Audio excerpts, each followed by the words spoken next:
प्रार्थना करूयात. मी आपली दृष्टी पर्वताकडे लावितो, मला सहाय्य कोठून येईल? आकाशाचा व पृथ्वीचा निर्माण करता जो परमेश्वर, तो तुझा सहाय्य करता आहे. सदैव आम्हाला सहाय्य करणाऱ्या आमच्या स्वर्गीय पित्या, पुन्हा एक वार आम्ही तुझी उपकार स्तुती करतो, तुझ्या नावाला धन्यवाद देतो. गत सप्तकभर तू आम्हाला सांभाळलंस, तुझ्या कृपेमध्ये ठेवलंस, सहाय्य पुरवली, शक्ती दिलीस. विशेष करून आमचं आरोग्य तू कायम राखलंस. आणि पुन्हा एक वार या प्रभुवारी तुझी आराधना, उपासना, तुझी भक्ती करण्याची संधी तू आम्हाला प्राप्त करून दिलीस. याबद्दल आम्ही तुझ्या नावाला धन्यवाद देतो. प्रभू, ह्यावेळेस उपासनेला सुरुवात करण्यापूर्वी आम्ही आमची सर्व जगी काळजी, चिंता, विवंचना बाजूला ठेवून आमचं संपूर्ण अंतःकरण स्वर्गीय सिंहासनाकडे केंद्रित करतो. हे प्रभू, ही उपासना आत्म्याने आणि खरेपणाने करण्यासाठी तू आमचा सहाय्य करता हो. धन्यवाद प्रभू येशू ख्रिस्त, याच्या नावाने मागितलं म्हणून तो ऐक. आमेन. हे सर्व समर्थ देवा, तुला सर्व अंतःकरणे उघडी व सर्व इच्छा माहीत आहेत आणि तुझपासून काही गुप्त नाही. आम्ही पूर्णपणे तुझवर प्रीती करावी व तुझ्या पवित्र नावाचा महिमा यथायोग्य वर्णावा, म्हणून तू आपल्या पवित्र आत्म्याच्या प्रेरणेने आमच्या मनातील विचार शुद्ध कर. आमचा प्रभू येशू ख्रिस्त याच्याद्वारे आमेन. आपला प्रभू येशू ख्रिस्त म्हणाला, हे इस्रायला ऐक, आपला देव परमेश्वर हा अनन्य परमेश्वर आहे आणि तू आपला देव परमेश्वर याचवर संपूर्ण अंतःकरणाने, संपूर्ण जीवाने, संपूर्ण मनाने व संपूर्ण शक्तीने प्रीती कर. हीच पहिली व मोठी आज्ञा आहे. हिच्यासारखी दुसरी एक आहे की तू आपल्या शेजाऱ्यावर स्वतःसारखी प्रीती कर. याहून दुसरी कोणतीही आज्ञा मोठी नाही. या दोन आज्ञांवर सर्व नियमशास्त्र व संदेशांचे ग्रंथ अवलंबून आहेत. हे प्रभू,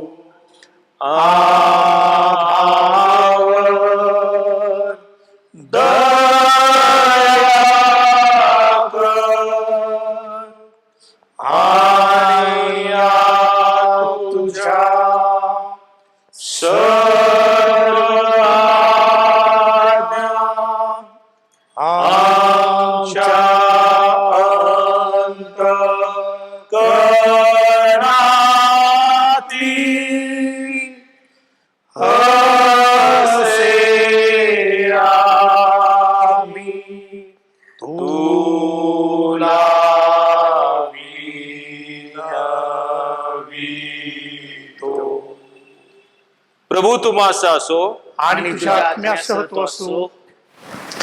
आजच्यासाठी नेमलेली सार प्रार्थना पण म्हणूया. आज पेंटाकॉस्ट दिनानंतरचा दुसरा रविवार आणि त्यासाठी नेमलेली ही सार प्रार्थना आहे. सर्व समर्थ देवा, तू प्रभू येशू ख्रिस्ताचा पिता आहेस. त्याच्याद्वारे तू आशीर्वादित व धन्य जीवनाचा उत्कृष्ट नमुना आमच्या पुढे ठेविला आहेस. त्या नमुन्यानुसार तू आमची जडणघडण कर. आम्ही ख्रिस्ताच्या पावलावर पाऊल टाकून चालावे, तुझ्या आज्ञांचे पालन करावे आणि शाश्वत जीवन पावावे असे तू कृपेने कर. तुझ्यासह व पवित्र आत्म्यासह असणारा व सर्व काळ राज्य करणारा एकमेव देव आमचा प्रभू येशू ख्रिस्त याच्याद्वारे. आमेन.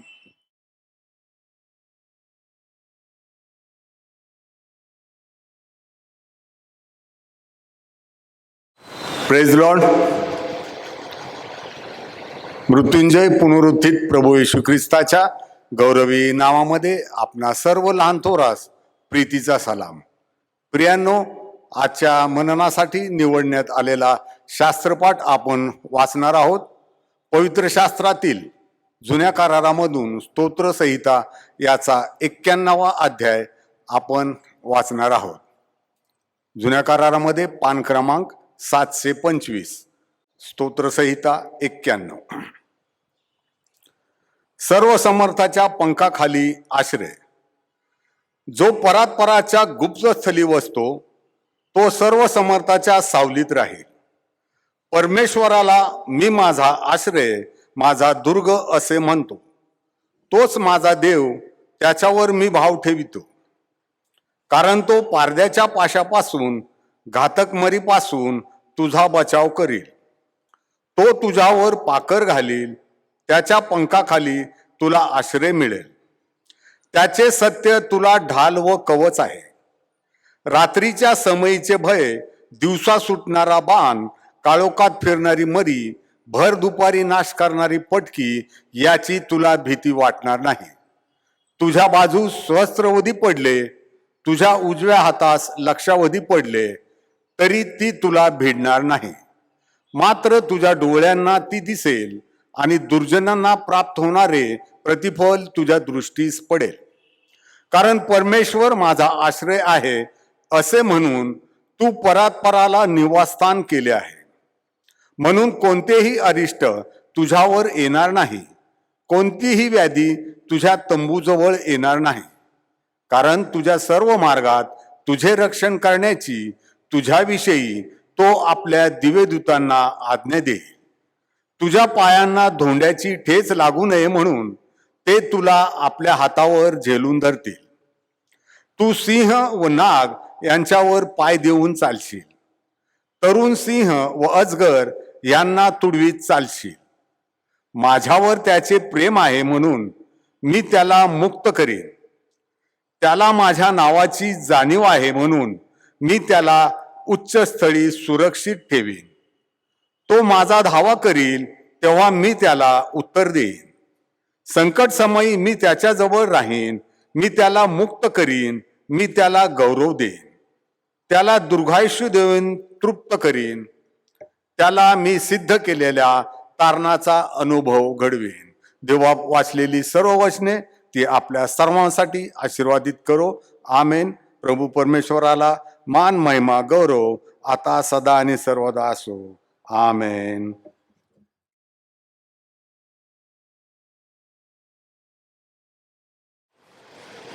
आजच्या मननासाठी नेमून दिलेला जुना करारातील शास्त्र भाग उत्पत्ती याचा 2रा अध्याय 1 ते 7 वचन आपण ऐकूयात. याप्रमाणे आकाश व पृथ्वी आणि तेथील सर्व काही सिद्ध झाले.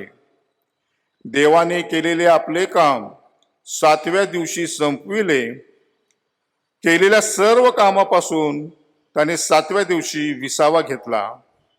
देवाने 7वा दिवस आशीर्वाद देऊन पवित्र केला, कारण सृष्टी निर्माण करण्याचे काम संपवून त्याने त्या दिवशी विसावा घेतला. आकाश व पृथ्वी यांची उत्पत्ती झाली तेव्हाचा उत्पत्तीक्रम हा होय. परमेश्वर देवाने आकाश व पृथ्वी ही केली तेव्हा शेतातले कोणतेही उद्भिज पृथ्वीवर नव्हते आणि शेतातली कोणतीही वनस्पती अद्यापी उगवली नव्हती, कारण परमेश्वर देवाने अजून पृथ्वीवर पाऊस पाडिला नव्हता आणि जमिनीची मशागत करण्यास कोणी मनुष्य नव्हता. मात्र पृथ्वीवरून धुके वर जात असे व त्याने जमिनीच्या सर्व पृष्ठभागावर सिंचन होत असे. मग परमेश्वर देवाने जमिनीतील मातीचा मनुष्य घडविला व त्याच्या नाकपुड्यात जीवनाचा श्वास फुंकिला. तेव्हा मनुष्य जीवधारी प्राणी झाला. आमेन.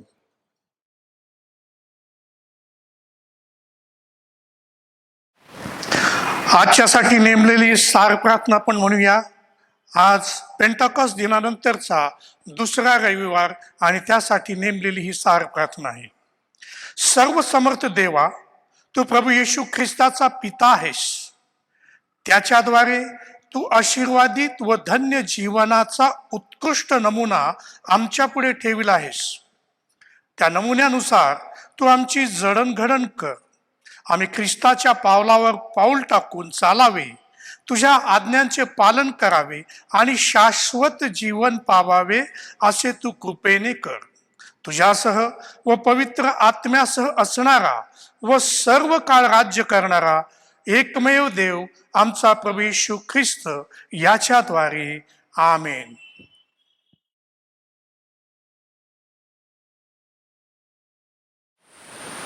शुभवर्तमान. आजच्या करता नेमलेलं शुभवर्तमान लोकलिखित शुभवर्तमान याचा 6वा अध्याय आणि 12व्या वचनापासून शुभवर्तमानास प्रारंभ होतो. हे कृपा तू देई सुवार्ता ऐकाया विचारे शब्दे कर्मेई ती सदा पाळाया.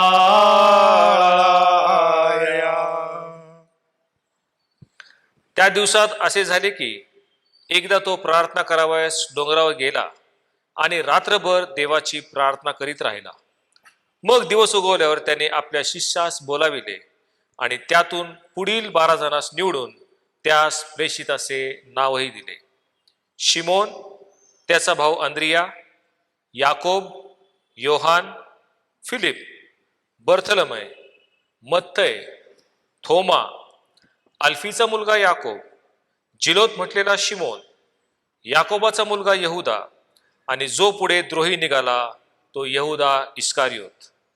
येशू त्यांच्याबरोबर खाली उतरून सपाटीच्या जागेवर उभा राहिला आणि त्याच्या शिष्यांचा मोठा समुदाय आणि सर्व यहुदिया व यरूशलेम येथून व सोर व सिदोन याकडून समुद्र किनाऱ्यापासून त्याचे श्रवण करावयास व आपले रोग बरे करून घ्यावयास जे लोक आले होते त्यांचा मोठा जमाव तेथे उभा होता. तेव्हा जे अशुद्ध आत्म्यांनी पिडलेले होते त्याने त्यास बरे केले. तेव्हा सर्व समुदायांनी त्याला स्पर्श करण्याची धडपड चालली होती, कारण त्याच्यातून सामर्थ्य निघून ते सर्वांस निरोगी करीत होते. हे ख्रिस्ताचं शुभवर्तमान आहे. देवाला स्तुती असो.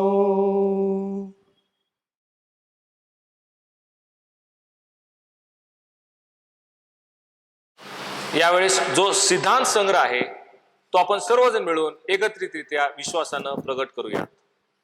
सर्व समर्थ एकच देव जो पिता, आकाश व पृथ्वी आणि सर्व दृश्य व अदृश्य वस्तू यांचा निर्माण करता, त्यावर मी विश्वास ठेवतो आणि एकच प्रभू येशू ख्रिस्त, जो जो देवाचा एकुलता एकुलता एक एक पुत्र, पुत्र, जो जो सर्व सर्व युगांपूर्वी युगांपूर्वी आपल्या आपल्या पित्यापासून पित्यापासून जनित जनित झाला, झाला, देवापासून देवापासून देव, देव, प्रकाशापासून प्रकाश, खऱ्या देवापासून खरा देव, जो जनित आहे कृत नाही, जो पित्याच्या तत्वाचा आहे, ज्याच्याद्वारे अवघे झाले, जो आम्हा मनुष्यांसाठी व आपल्या तारणासाठी स्वर्गातून उतरला आणि पवित्र आत्म्याच्या योगे कुमारी मरिया इथपासून देवदारी होऊन मनुष्य झाला आणि पंत पिलाताच्या अधिकाराखाली आम्हासाठी ज्याला कृषी दिले, ज्याने दुःख भोगिले व ज्याला पुरले, जो शास्त्रलेखाप्रमाणे तिसऱ्या दिवशी पुन्हा उठला आणि स्वर्गात चढला आणि पित्याच्या उजवीकडे आसीनस्थ झाला आहे, आणि जो जिवंतांचा व मेलेल्यांचा न्याय करायला पुन्हा येणार आहे, ज्याच्या राज्याचा अंत होणार नाही, त्यावर मी विश्वास ठेवतो. आणि पवित्र आत्मा जो प्रभू व जीवनदाता पिता व पुत्र यापासून जो निघतो आणि पिता व पुत्र या सहजाची आराधना होते, जो भविष्यवाद्यांद्वारे बोलला, त्यावर मी विश्वास ठेवतो. आणि एक पवित्र कॅथलिक व प्रेषित एकविषयी मी विश्वास धरितो. पापांच्या क्षमेसाठी एकच बाप्तिस्माही मी पत्करितो आणि मेलेल्यांचे पुनरुत्थान व परलोकीचे जीवन यांची मी प्रतीक्षा करतो. आमेन. आपण प्रार्थना करूया. हे सर्व समर्थ सदैव जिवंत आमच्या स्वर्गीय पित्या, प्रभू, आम्ही तुझे आभार मानतो, तुला धन्यवाद देतो, तुझी उपकारस्तुती करतो. देवा बापा, या क्षणापर्यंत आम्हा सर्वांना सांभाळलंस, रात्रभर आमच्या संगती सोबती राहिलास, वाईट विचार, वाईट स्वप्न यापासून आमचे रक्षण केलेस. दिव्य दूतांचा कोटा आणि भार आम्हा सर्वांवरती ठेवलास, आम्हा सर्वांना शांत झोप लागू दिलीस आणि आजचा हा शब्बात वार, तुझा पवित्र वार आमच्या आयुष्याला जोडलास बापा. आणि ह्या दिवशी तुझ्या स्तुती आराधना उपासनेसाठी तू आम्हाला एकत्र केलेस बापा, त्याबद्दल आम्ही तुझे मनापासून आभार मानतो, तुला धन्यवाद देतो, तुझी उपकार स्तुती करतो बापा. तुझं वचन आहे की तुम्ही आहात तसे माझ्याकडे या, म्हणजे मी तुम्हाला विसावं देईल बापा. खरोखरच तू पवित्र व धन्यवादित आहेस बाप्पा. आम्ही जसे आहोत तसे तुझ्याकडे आलो आहोत बाप्पा. बापा आम्ही सर्वजण पापी आहोत, आम्ही सर्व पापामध्ये गुरफटलेलो आहोत बाप्पा. बापा आमच्या सर्व अपराधांची पापांची तू आम्हाला क्षमा करून तुझा गौरव करण्यायोग्य आम्हाला तू बनव बाप्पा. बापा या क्षणी मी तुझं प्रार्थना करतो या मंडळीतील प्रत्येक सभासदासाठी बापा, विशेष करून आमचे पाळक साहेब रेवण डॉक्टर प्रमोद कालसेकर, माझे सहकारी मोजेस गायकवाड ले लीडर, मंडळीचे सर्व सभासद, पास्टरेट कमिटी, सर्व कमिट्या, या सर्वांसाठी मी तुझं प्रार्थना करतो, विनवणी करतो बापा. मंडळीतील प्रत्येक सभासदाला तू त्याच्या नावाने तू ओळखतोस बापा. आम्हा सर्वांना तू आत्तापर्यंत आशीर्वादित केलेला आहेस आणि तुझी मंडळी एकसंग तू आत्तापर्यंत राखलीस बापा. आणि तुझा गौरव स्तुती आराधना आमच्या प्रत्येकाकडून तू करून घेत आहेस बापा. दिवसेंदिवस आमच्या विश्वासामध्ये तू वाढ करवित आहेस, त्याबद्दल आम्ही तुझे मनापासून आभार मानतो, तुला धन्यवाद देतो, तुझी उपकार स्तुती करतो देवा बापा.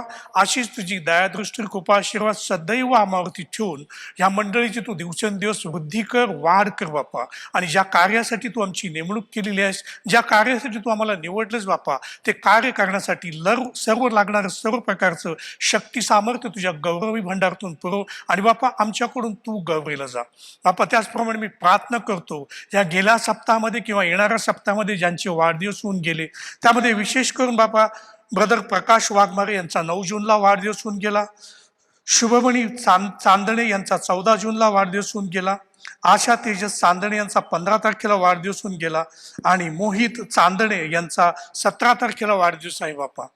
या सर्वांसाठी मी जो प्रार्थना करतो, विनवणी करतो बापा, जसं त्यांना तू आत्तापर्यंत सांभाळस, सुखादुःखात, आरोग्यात, अनारोग्यामध्ये त्यांचे रक्षण केलीस, तुझ्या विश्वासामध्ये त्यांची वाढ केलीस, दिवसेंदिवस त्यांची भरभराट तू केलीस बापा. त्यांना चांगले आरोग्य दिलेस आणि आजचा त्यांच्या जीवनामध्ये नवीन आयुष्याचं पान तू उघडलंस बापा. बापा त्याबद्दल तुझे धन्यवाद देतो, जी उपकार स्तुती करतो बापा. हे तू उघडलेलं पान तू आशीर्वादित करावंस अशी आमची इच्छा आहे बापा. त्यासाठी आम्ही तुला विनवतो बापा.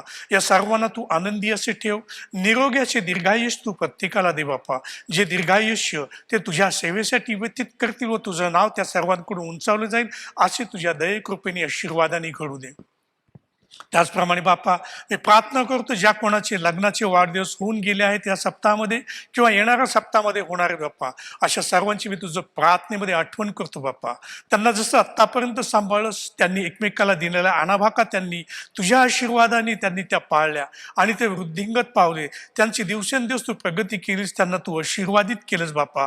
आभार मानतो, तुला धन्यवाद देतो, जी उपकार स्तुती करतो. इथून पुढचं ही वैवाहिक जीवन त्यांचं तू आशीर्वादित कर, त्यांच्याकडून तू गौरवला जाऊ, त्यांची भरभराट तू दिवसेंदिवस होऊ दे आणि तुझ्या विश्वासात त्या सर्वांची वाढ कर बापा. मी प्रार्थना करतो या क्षणी जे लोक आजारातून बरे झाले बाप्पा, अशांची मी तुझं विनंती करून प्रार्थना करतो बाप्पा. त्यांना तू स्पर्श केलास, त्यांना तू लवकर बरे वाटू दिलेस बाप्पा. धन्यवाद देतो, तुझी उपकार स्तुती करतो बाप्पा.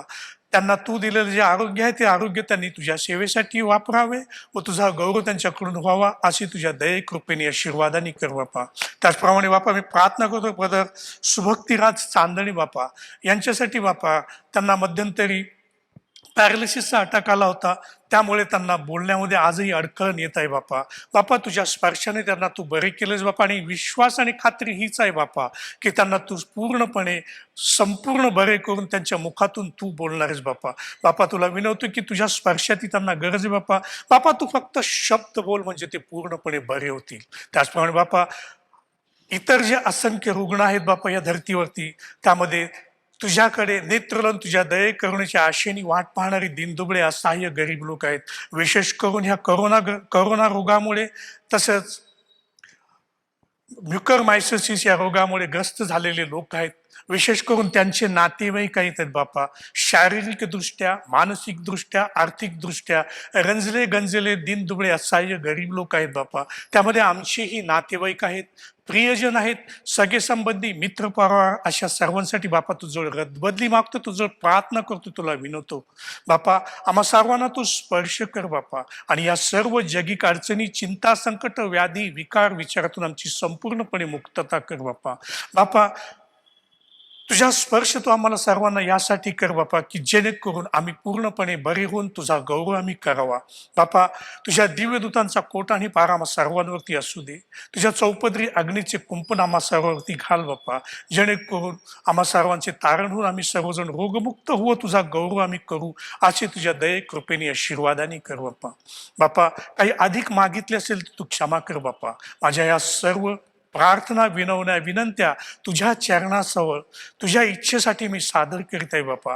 बापा, त्यांचा तू स्वीकार करावा अशी माझी इच्छा आहे. तरी पण बापा, सर्व काही तुझ्या इच्छेप्रमाणे आणि तुझ्या आज्ञेप्रमाणेच करू दे बापा. कारण बापा, आमचा विश्वास आणि खात्री आहे बापा, जे काही तू आमच्यासाठी आत्तापर्यंत केले होतेस, जे काही आमच्यासाठी तू करीत आहेस आणि जे काही आमच्यासाठी तू करणार आहेस बापा, तो तुझा आमच्यासाठी असलेला केवळ आशीर्वादच आहे.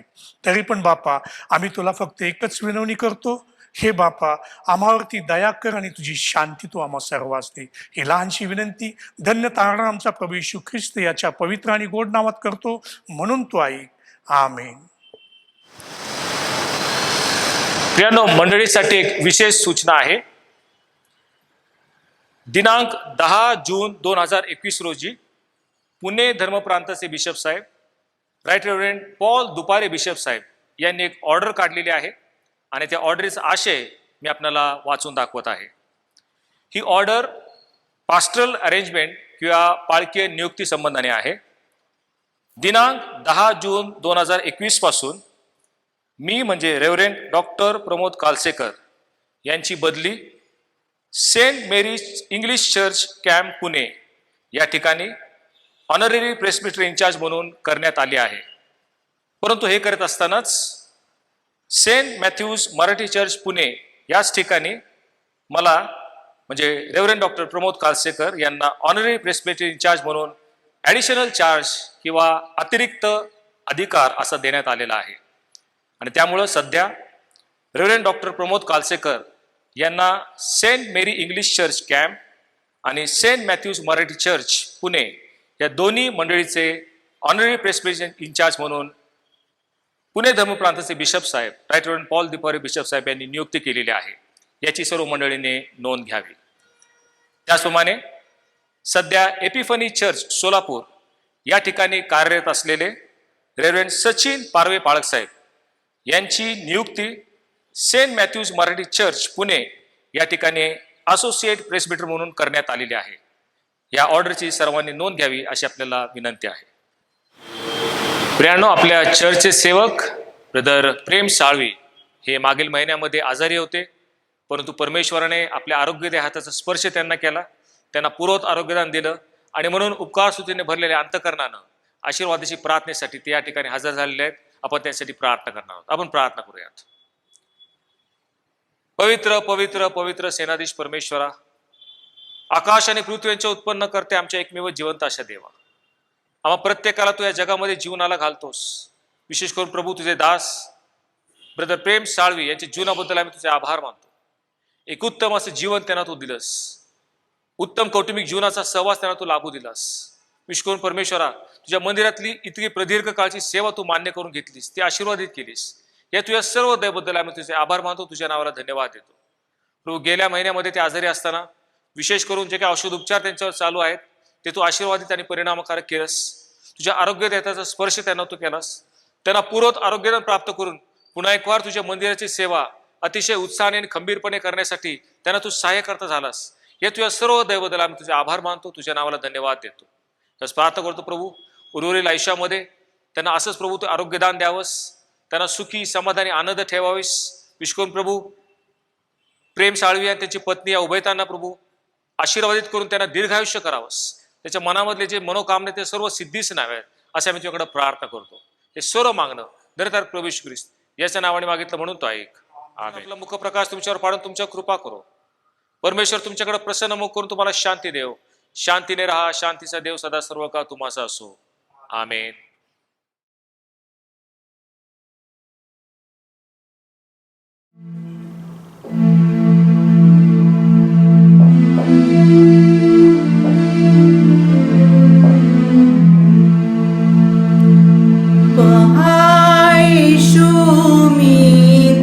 कसा सर्वापेक्षा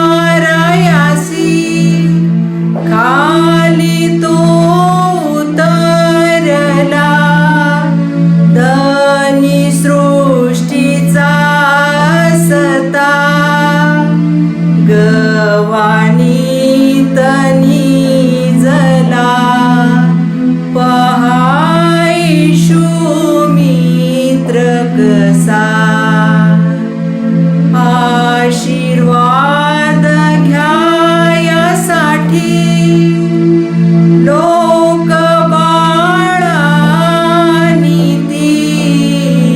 आशीर्वाद घ्यायासाठी लोक बाळानिती शिष्यधिकारीत पाही निषिधिले त्या प्रती पहा येशू मित्र कसा मार्था मार्या यांचा भाऊ लाजरस जैमेला मार्था मार्या यांचा भाऊ लाजरस जैमेला दुःखी होऊन या तेव्हा कनुनिया रडला पहा येशू मित्र कसा शिष्य नम्र होण्यासाठी पाय त्यांचे धुतले शिष्य नम्र होण्यासाठी पाय त्यांचे धुतले रुमालाने पुसूनिया उदाहरण दाविले पहा येशू मित्र कसा पाप्यांसाठी दुःख निंदा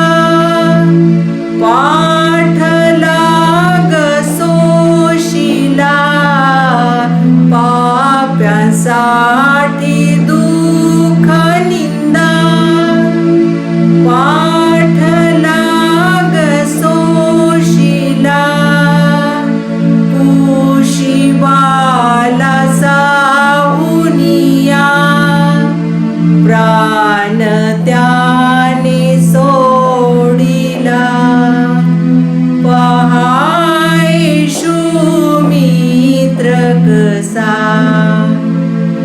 आता स्वर्गीय असुनी करीतसे तो मध्यस्थी आता स्वर्गीय असुनी करीतसे तो मध्यस्थी आम्ही लवकर फिरावे वेळ हो दिली किती पहा येशू मित्र कसा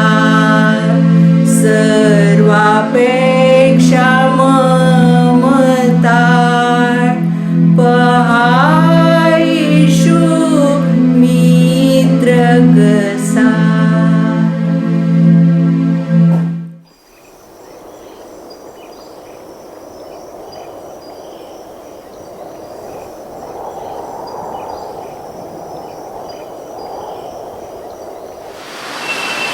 प्रार्थना करूयात. देवाचं वचन म्हणजे दुधारी तरवार. प्रभू तुझं वचन मला योग्य रीतीने हाताळता यावं आणि त्याच्याद्वारे केवळ तुझ्याच पवित्र नावाचं गौरव व्हावं असं तू कर. प्रभू आमचे नेत्र तू घड आणि तुझ्या शास्त्रातल्या अद्भुत गोष्टी तू आमच्या नजरेस पाड. आमचे अंतःकरण तू घड आणि त्या गोष्टीचा तू आत्मकर्ता हो. दिनतारक प्रभू येशू ख्रिस्त याच्या नावाने मागितलं म्हणून तो ऐक. आमेन. प्रियानो, 21व्या शतकातील या प्रगत विज्ञान युगात आपण सर्वजण जगत आहोत. आपली जी पिढी आहे त्या पिढीने सर्वात अधिक सुखसोयी किंवा ऐशाराम हा पाहिलेला आहे. आपल्या पूर्वीची जी पिढी होऊन गेली त्यांचं आयुष्य अतिशय कठीण आणि अतिशय खडतर असं होतं. परंतु आमच्या या पिढीला अद्ययावत यंत्रणा उपलब्ध झालेल्या आहेत आणि त्यामुळे आम्हा प्रत्येकाचं आयुष्य सुखाचं, समाधानाचं आणि ऐशारामाचं असं झालेलं आहे. परंतु या सर्व प्रगत विज्ञानामुळे काही दुष्परिणाम देखील आमच्या पिढीवर झालेले आहेत आणि त्यातील सर्वात महत्वाचा आणि अतिमहत्वाचा असा एक दुष्परिणाम, आणि ते म्हणजे आमचं आयुष्य अतिशय धावपळीचं, धांदळीचं आणि व्यस्त असं झालेलं आहे. हा एक मोठा दुष्परिणाम आम्हाला पाहायला मिळतो. आज प्रत्येक मनुष्याला जर तुम्ही विचारलं त्याची सर्वात मोठी किंवा नंबर 1 समस्या कोणती असेल तर मला वेळ नाही. या प्रगत विज्ञान युगामुळे जरी आमचं आयुष्य सुखासमाधानाचं, ऐशारामाचं झालं असेल तरी वेळ त्यांनी आमच्याकडून हिसकावून घेतलेला आहे. गेल्या 1.5 वर्षापासून कोरोनामुळं आपण लॉकडाऊन मध्ये आहोत. ऑफिसला न जाता सर्व मंडळी घरातून वर्क फ्रॉम होम करत आहे. परंतु त्यांची समस्या काही निराळीच आहे. ऑफिसमध्ये 9 ते 5 ही 8 तासाची ड्युटी असायची, परंतु वर्क फ्रॉम होम करत असल्यामुळे आता कुठले वेळेचं बंधन राहिलं नाही. दिवसातले 9, 10, 11, 12 तास त्यांना काम करावं लागत आहे. म्हणून आयुष्य व्यस्त झालेलं आहे, जीवन मग्न असं झालेलं आहे. सर्वजण धावपळीचं जीवन जगत आहेत. आमचं हे आयुष्य धावपळीचं होण्यामागचं दुसरं एक कारण म्हणजे सोशल मीडिया. आपल्या पिढीला इंटरनेट एक मोठं वरदान प्राप्त झालेलं आहे, परंतु या इंटरनेटचे काही दुष्परिणाम देखील आहेत. प्रत्येकाकडे मोबाईल आहे, लॅपटॉप आहे, आयपॅड आहेत आणि या सर्वांमध्ये सर्व लोक व्यस्त किंवा मग्न झालेले आहेत. आजच्या पिढीला स्क्रीन जनरेशन असं संबोधलं जातं, कारण प्रत्येक जण आपलं डोकं त्या लॅपटॉप किंवा मोबाईल मध्ये घालून बसलेलं आहे. आतापर्यंत फक्त तरुण किंवा प्रौढ लोक या मोबाईलचा वापर करत असत, परंतु आता पहिलीतला मुलगा म्हणजे 6-7 वर्षाचा मुलगा त्याला सुद्धा मोबाईल देणं भाग आहे, कारण ऑनलाईन शाळा सुरू झालेल्या आहेत. आणि एकंदरीत जर आपण पाहिलं तर ह्या सोशल मीडियामुळं व्हॉट्सॲप, फेसबुक, यूट्यूब, इंस्टाग्राम संपूर्ण पिढी व्यस्त आहे, मग्न झालेली आहे. आपल्याला वेळ उरलेला नाही असं आपल्याला एकंदरीत चित्र पाहायला मिळतं. कम्प्युटर व्हिडिओज हा शब्द कदाचित आपल्या ऐकण्यात आला असेल. कम्प्युटर व्हिडिओज कोण आहेत तर ज्या विवाहित स्त्रिया आहेत आणि ज्यांचे पती IT कंपनीमध्ये किंवा कम्प्युटरशी संबंधित काम करतात.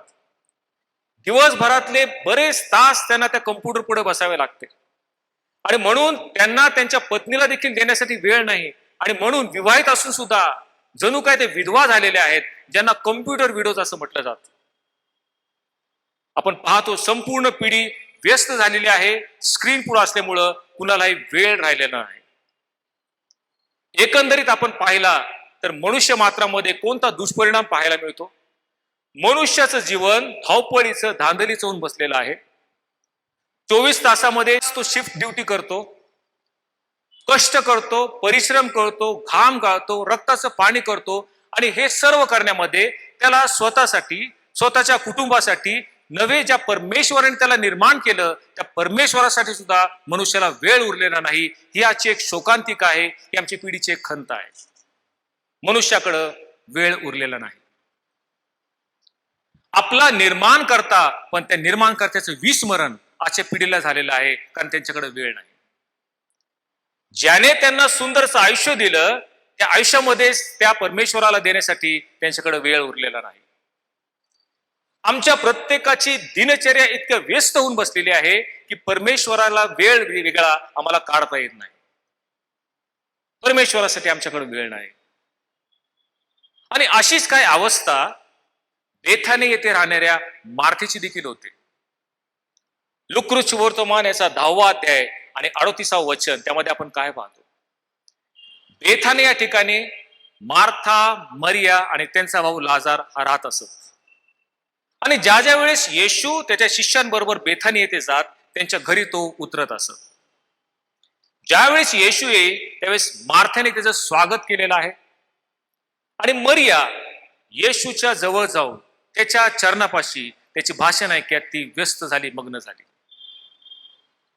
आणि मग मार्थेला फार काम पडल्यामुळे ती आली आणि प्रभूला म्हटली, प्रभूजी, माझ्या बहिणीने माझ्या एकटीवर हा कामाचा भार टाकलेला आहे, याची आपल्याला पर्वा नाही काय?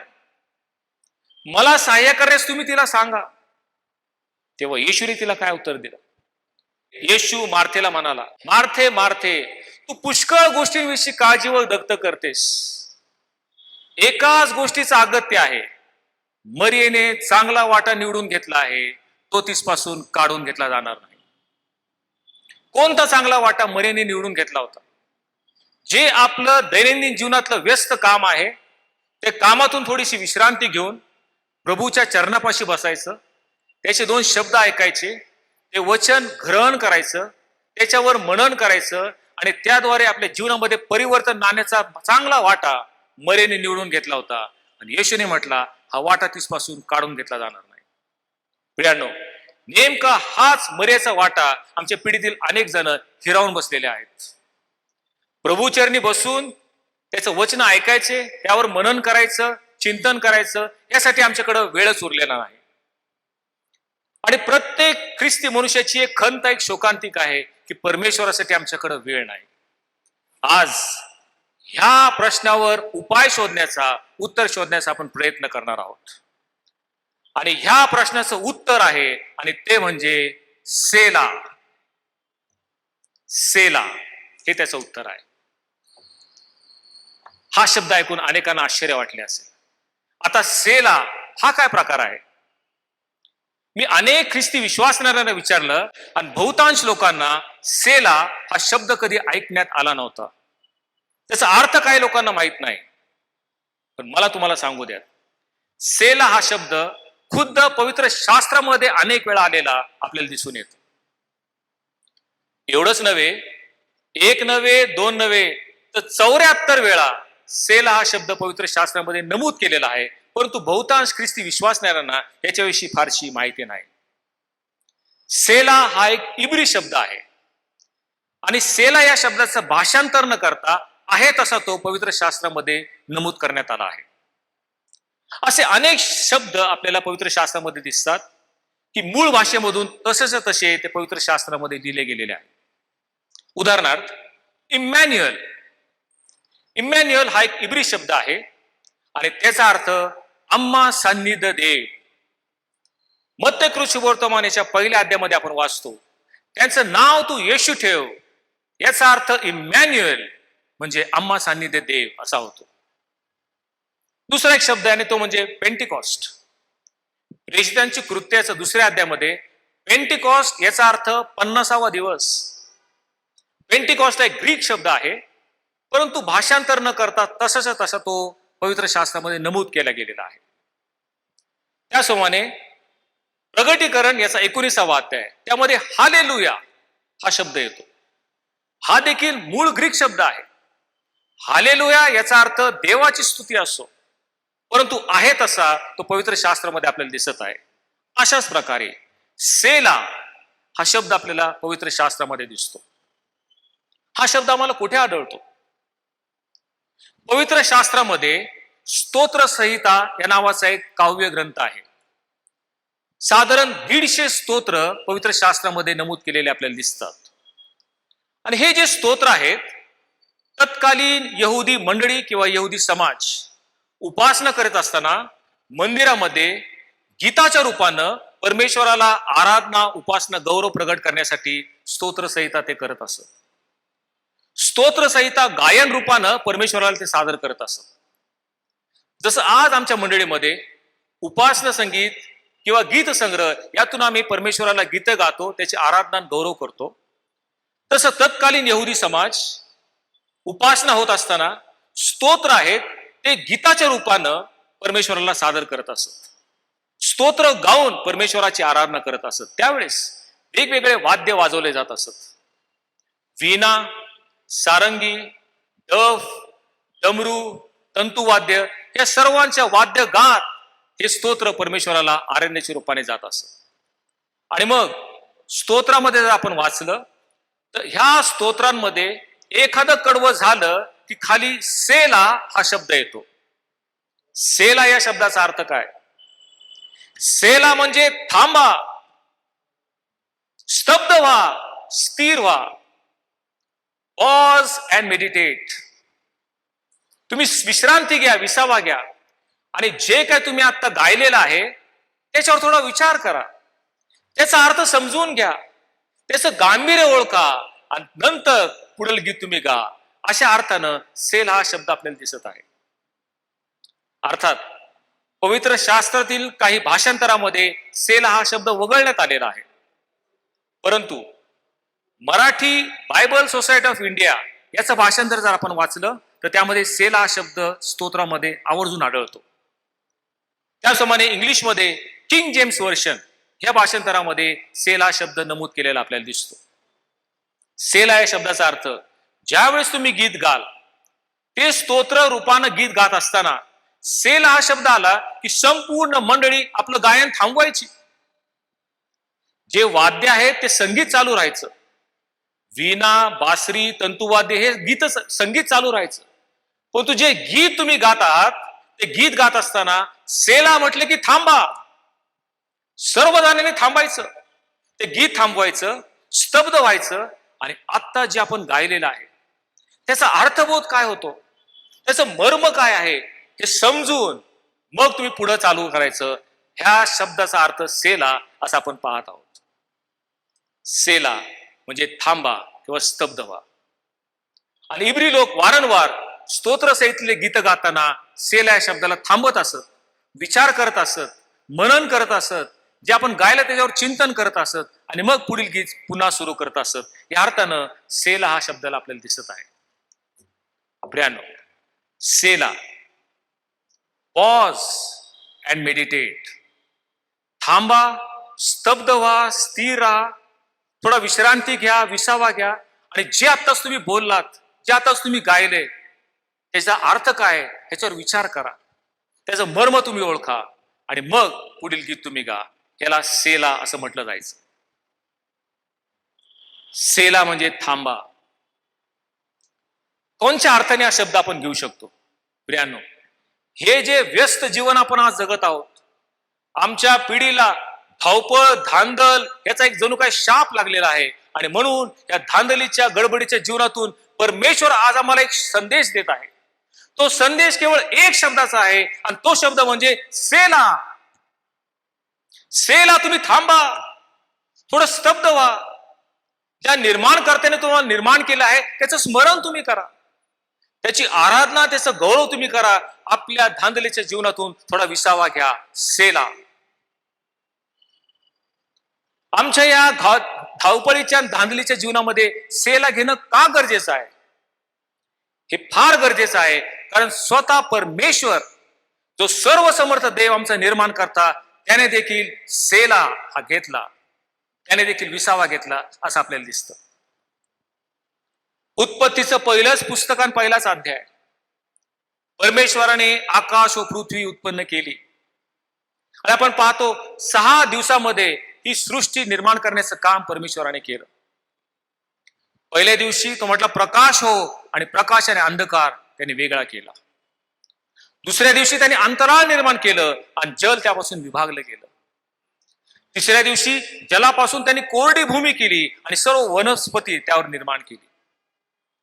चौथ्या दिवशी परमेश्वराने चंद्र, सूर्य, तारे व सर्व नभोमंडळ याची निर्मिती परमेश्वराने केली. 5व्या दिवशी आकाशातील पक्षी आणि समुद्रातील सर्व जलचर प्राणी याची निर्मिती परमेश्वराने केली. आणि 6व्या दिवशी पशु, वन्य पशु, ग्राम पशु आणि शेवटी मनुष्य त्याने निर्माण केला. आणि मग उत्पत्ती याचा दुसरा अध्याय आणि दुसरं वचन, देवाने केलेल्या आपल्या कामातून 7व्या दिवशी त्याने विसावा घेतला. देवाने आपले सर्व काम 6 दिवसात संपवलं आणि 7व्या दिवशी त्याने विसावा घेतला.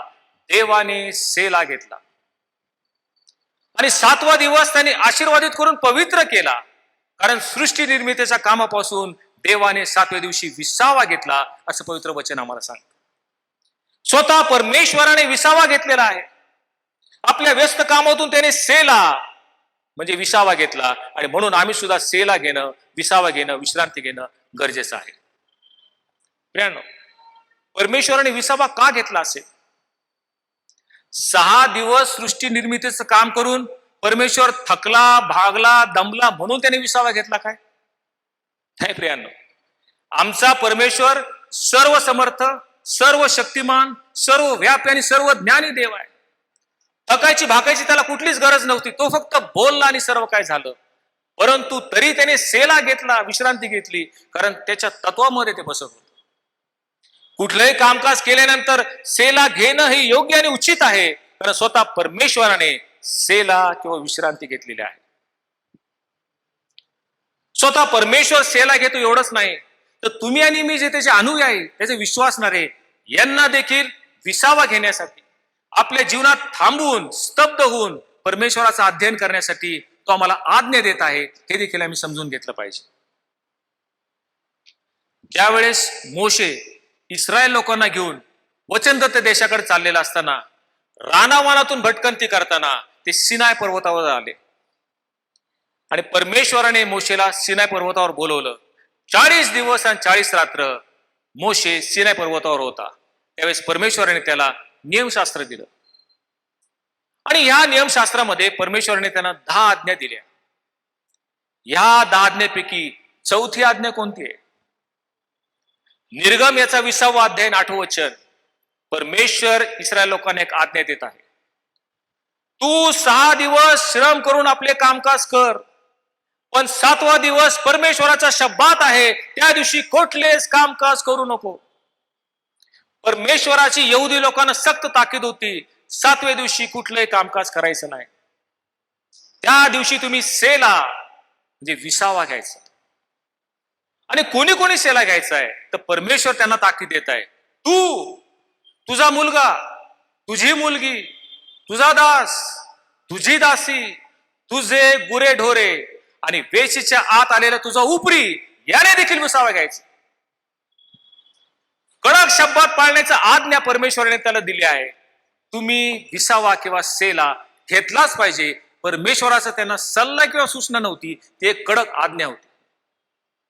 आणि का विसावा घ्यायचा? तर पुढील वचनामध्ये परमेश्वर सांगतो, कारण 6 दिवस तुझा देव परमेश्वर याने आकाश, पृथ्वी, समुद्र व त्यातील सर्व काही निर्माण केले आणि निर्मिती केल्यापासून मग त्यांनी 7व्या दिवशी विसावा घेतला, तो आशीर्वादित करून पवित्र केला आणि म्हणून तुम्ही शब्बात दिवस पवित्रपणे पाळावा.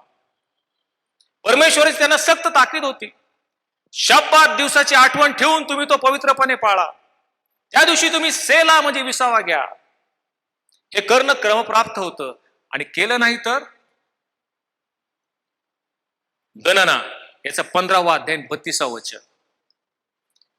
एके शब्बात दिवशी एका मनुष्याला आपल्या घराच्या बाहेर लाकडे गोळा करत असताना यहुदी लोकांना पाहिलं.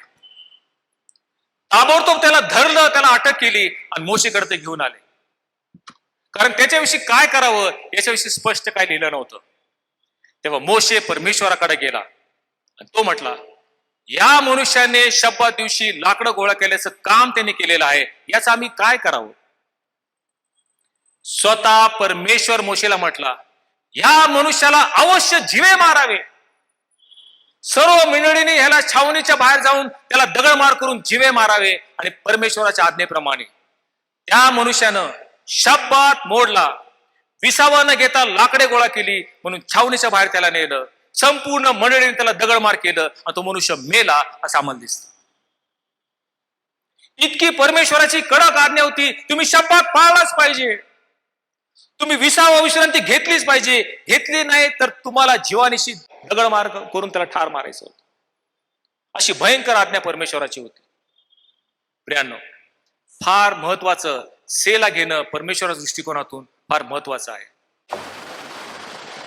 केवळ परमेश्वरानेच विश्रांती घेतली असं नाही, तर परमेश्वर जो आहे त्याचा एकुलता एक पुत्र प्रभू येशू ख्रिस्त हा ज्यावेळेस या भूतलावर मानवी रूप धारण करून आला, त्यावेळेस त्याने देखील आपल्या आयुष्यामध्ये वेळोवेळी विसावा, विश्रांती किंवा सेला घेतल्याचं आपल्याला दिसत आहे. प्रभू येशू ख्रिस्ताने जे 3.5 वर्ष आपलं सेवा कार्य केलं, त्याच्यामध्ये अनेक महत्वाच्या टप्प्यामध्ये येशू ख्रिस्ताने विसावा घेतलेला, विश्रांती घेतलेली, सेला घेतलेला आपल्याला दिसतं. कोणत्या महत्वाच्या ठिकाणी ते आपण यावेळेस थोडक्यात पाहण्याचा प्रयत्न करूया. ज्या वेळेस प्रभू येशू ख्रिस्ताला काही अति महत्वाचे निर्णय घ्यायचे होते, काही अति महत्वाची निवड करायची होती, त्यावेळेस येशू ख्रिस्ताने सेला, विश्रांती किंवा विसावा घेतला आणि परमेश्वराच्या सान्निध्यात तो गेला. आपणास ठाऊक आहे, ज्या वेळेस प्रभू येशू ख्रिस्त 30 वर्षाचा झाला, बाप्तिस्मा करणारा योहान याच्याकडून त्याचा बाप्तिस्मा झाला. मग आत्म्याने त्याला अरण्यात नेले, त्याची परीक्षा झाली. नंतर प्रभू येशू ख्रिस्त आपल्या सेवा कार्याला सुरुवात करणार होता. परंतु सेवा कार्याला सुरुवात करण्यापूर्वी येशूला काही शिष्यांची निवड करायची होती. त्यावेळची ही गोष्ट लूका वर्तमान याचा 6वा अध्याय 12 वचन. त्या दिवसात असे झाले की येशू डोंगरावर जाऊन प्रार्थना करू लागला आणि तो जाऊन रात्रभर त्यांनी देवाची प्रार्थना केली. प्रभू येशू ख्रिस्त आपलं जे व्यस्त जीवन होतं, सकाळपासून रात्रीपर्यंत अनेक गोष्टींचा सामना त्याला करावा लागत असत. हजारोंच्या संख्येने लोक त्याच्या मागे येत असत. लोकांना स्वार्थ सांगायची, रोग्यांना आरोग्यदान द्यायचं, हे सर्व करत असताना येशू डोंगरावर जाऊन प्रार्थना करत होता. आणि प्रार्थना करणं त्याला आवश्यक होतं. का आवश्यक होतं? पुढचं वचन आम्हाला सांगतं. मग दुसरा दिवस उगवल्यावर येशू खाली आला. त्याने आपल्या सर्व शिष्यांना बोलवलं. त्यातून 12 शिष्यांची निवड त्याने केली आणि त्यांना प्रेषित असं नावही त्याने दिलं. प्रभू येशू ख्रिस्ताने सेला किंवा विसावा का घेतला? त्याला एक अति महत्वाचं निवड करायची होती. 12 शिष्यांची निवड येशूला करायची होती. प्रभू येशू ख्रिस्त ह्या जगाच्या पापछालनासाठी, वधस्तंभावर मरण्यासाठी आला होता. मरून तो पुनरुत्थीतून त्याचं स्वर्गारोहण होणार होतं. आणि ही स्वार्था जगाच्या पाठीवर सर्वांना सांगण्यासाठी 12 शिष्य त्याला निवडायचे होते. एक अति मोठी जबाबदारी, महत्वाचं कार्य 12 शिष्यांवर तो सोपवणार होता. 12 शिष्यांची निवड अतिशय महत्वाची होती. ती फार मोठी निवड होती. त्यावर त्याचं संपूर्ण स्वार्थ अवलंबून होती. ही करण्यापूर्वी येशूने सेला किंवा विश्रांती घेतली. डोंगरावर गेला. रात्रभर संध्याकाळी 6 पासून दुसऱ्या दिवशी पहाटे 6 पर्यंत 12 तास त्यांनी पितेची प्रार्थना केली. परमेश्वराचं सान्निध्य केला. त्यापासून सामर्थ्य प्राप्त केलं आणि मग येऊन त्यांनी निवड केली. प्रियांनो, ज्या वेळेस तुमच्या वैयक्तिक जीवनामध्ये, तुमच्या कुटुंबामध्ये, तुमच्या मंडळीमध्ये तुम्हाला अति महत्वाचे निर्णय घ्यायचे असतात, काही महत्वाची निवड करायची असती, येशू सारखं तुम्ही सेला, विश्रांती घेता का? विसावा घेऊन परमेश्वराच्या सान्निध्य जायचं, त्याच्या समागमात जायचं, त्याची वचनं वाचायची, प्रार्थना करायची. येशू सारखं आम्ही सेला घेत आहोत का? आत्मपरीक्षणाचा प्रश्न आहे. आणखी येशूने कधी सेला किंवा विश्रांती घेतली? बाप्तिस्मा करणारा योहान याला शिरच्छेद करून ठार करण्यात आलं. तेव्हा असं म्हटलेलं आहे, त्याच्या शिष्यांनी येऊन त्याचं शरीर पुरले आणि हे वर्तमान येशूला सांगितले. ज्यावेळेस येशूला बाप्तिस्मा करणारा योहान मरण पावला हे कळलं, त्यावेळेस पुढचं वचन आम्हाला सांगतं, ते ऐकून येशू तारवात बसला आणि अरण्यात एकांतात गेला.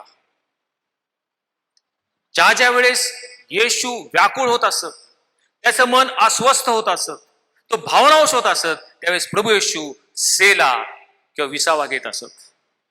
ज्यावेळेस त्याला कळालं की बाप्तिस्मा करणारा योहान मरण पावलेला आहे, बाप्तिस्मा करणारा योहान याने येशूला बाप्तिस्मा दिला होता, नव्हे तो त्याचा नातेवाईक होता, हा त्यांनी त्याचा मार्ग सिद्ध केला होता आणि म्हणून योहान मरण पावला हे कळाल्यावर दुःखित झालेलं येशू, त्याचं मन व्याकुळ झालं. त्यावेळेस तो अरण्यात जाऊन त्याने सेला किंवा विसावा घेतला. परमेश्वर सान्निध्यात तो गेला, त्याची प्रार्थना त्याने केली.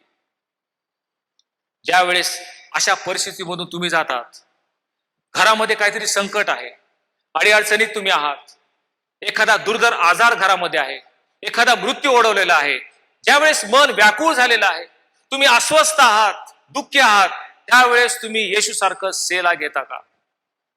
स्तब्ध होऊन, आपल्या धावपळीच्या जीवनातून स्तब्ध होऊन परमेश्वर चरणी जाऊन त्याच्या सान्निध्यामध्ये तुम्ही जाता का? प्रभू येशू ख्रिस्ताने सेला घेतला. कधी? ज्यावेळेस जीवनामध्ये काही आव्हानात्मक गोष्टी त्या समोर आल्या, येशूने सेला किंवा विसावा घेतला.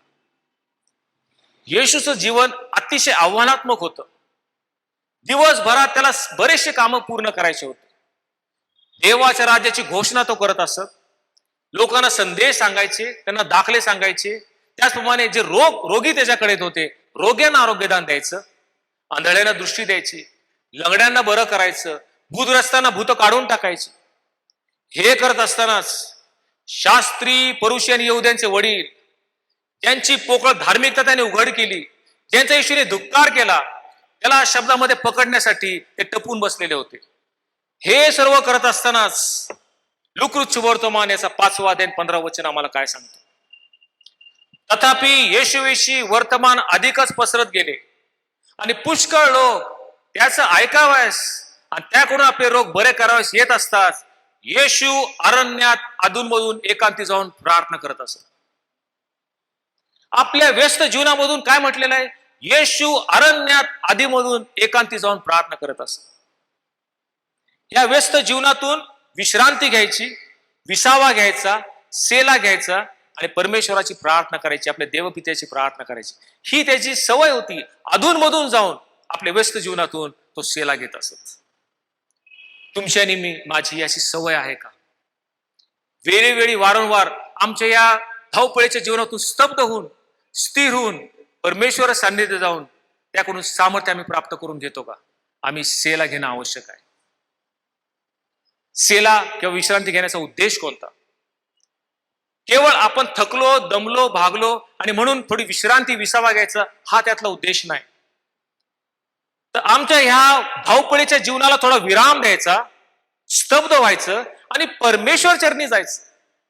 त्याच्या सान्निध्यामध्ये, त्याच्या समागमात जाऊन परमेश्वराविषयी विचार करायचा, हा त्या सेलाचा अर्थ आहे. God wants you to put his full undivided attention to हिम.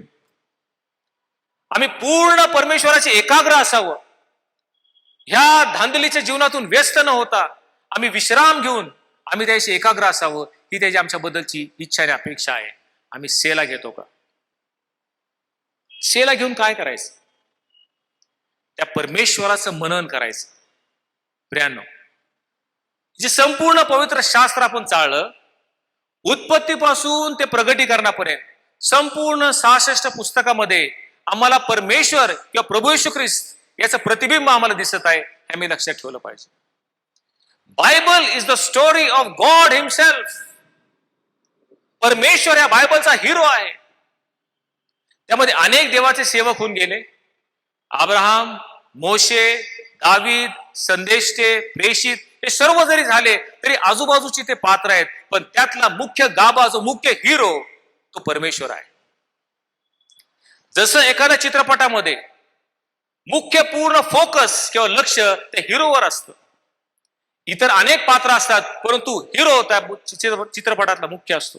तसंच ही जी सृष्टी आहे, या सृष्टीच्या केंद्रस्थानी स्वतः परमेश्वर आहे.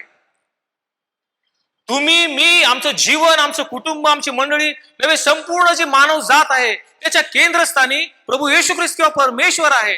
तो आमच्या जीवनातला हिरो आहे. आम्ही आमचं सर्व लक्ष त्या परमेश्वराकडे केंद्रित केलं पाहिजे. ज्या वेळेस आम्ही सेला घेतो, विश्रांती घेतो, त्यावेळेस परमेश्वराचं महात्म्य, तो किती अगम्य आहे, तो अद्वितीय आहे, तो कसा सर्व शक्तिमान, सर्व समर्थ परमेश्वर आहे, त्याचं गौरव करण्यामध्ये आमचा सेला हा वेळ आम्ही घालवला पाहिजे. आणि म्हणून आज परमेश्वराच्या इच्छेप्रमाणे आज आपण सेला घेणार आहोत. थांबूयात.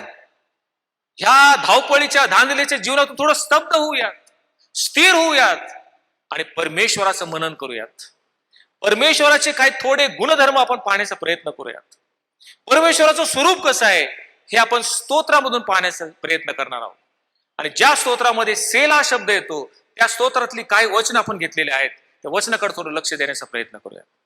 चला तर पाहूयात परमेश्वराचे गुणधर्म. सर्वप्रथम, परमेश्वर आमचा सहाय्यकर्ता आहे, हे आम्ही प्रथम समजून घेतलं पाहिजे. स्तोत्र 68 आणि 19 वचन. प्रभू धन्यवादित असो, तो प्रतिदिनी आमचा भार वाहतो. देव आमचे तारण आहे. सेला. सेला म्हटल्यावर थांबा. लगेच घाईघाईने पुढचं वचन वाचू नका. जे तुम्ही आत्ताच वाचलं त्यावर मनन करा, चिंतन करा, त्याचा अर्थ समजून घ्या, त्याचं मर्म तुम्ही ओळखा. वचन काय सांगतं? प्रभू धन्यवादित असो, कारण तो प्रतिदिनी तुमचा भार वाहतो. ह्यावर विचार करा. आज तुमच्या वैयक्तिक जीवनामध्ये, तुमच्या कुटुंबामध्ये, तुमच्या मंडळीमध्ये कोणता भार तुम्ही वाहत आहात? कोणतं असहाय्य ओझ तुमच्या खांद्यावर पडलेलं आहे? कोणत्या विवंचनेमध्ये तुम्ही आहात? प्रियांनो, परमेश्वर प्रतिदिनी तुमचा भार वाहणार आहे असं स्तोत्र सहित आम्हाला सांगतो. सेला. घाबरू नका, काळजी करू नका. प्रतिदिनी नव्याने जो तुमच्या खांद्यावर भार येणार आहे, संकट आहे, अडचण आहे, जे ओझ तुमच्यावर येणार आहे, परमेश्वर प्रतिदिनी तो वाहतो. हे तुम्ही लक्षात ठेवा. तो प्रतिदिनी तुमचा भार वाहणार आहे. आणि म्हणून येशूने म्हटले, अहो कष्टी व भाराक्रांत जन हो, तुम्ही सर्व मजकडे या, म्हणजे मी तुम्हाला विसावा दे. आम्हाला खरा विसावा, खरा सेला देणारा प्रभू येशू ख्रिस्त आहे. आज जर आम्ही कष्टी आहोत, भाराक्रांत आहोत, निराश आहोत, विवंचनेत आहोत, येशू म्हणतो मी तुम्हाला विसावा दे. पुढे तो म्हणतो देव आमचे तारण आहे. तारण या शब्दाचा अर्थ सुटका किंवा मुक्तता. कशापासून मुक्तता? तर मत्तय वर्तमानेचा पहिला अध्याय 21 वचन, त्यामध्ये देवदूत म्हणतो त्याचे नाव तू येशू ठेव, कारण तो आपल्या प्रजेला त्यांच्या पापांपासून तारेल. देव आमचा तारणारा आहे, म्हणजे आमच्या पापांपासून आम्हाला मुक्त करणारा, पापांपासून आमची सुटका करणारा असा परमेश्वर आहे. सेला. स्तब्ध व्हा आणि याच्यावर विचार करा. आज तुमच्या गत आयुष्यामध्ये जितके तुम्ही पाप केलेले असतील, परमेश्वर म्हणतो तुमचे पाप लाखेसारखे लाल असले तरी बर्फावून शुभ्र करणारा, आणि किरमित्यासारखी तांबडी असली तरी लोकरीसारखे पांढरे करणारा मी परमेश्वर आहे.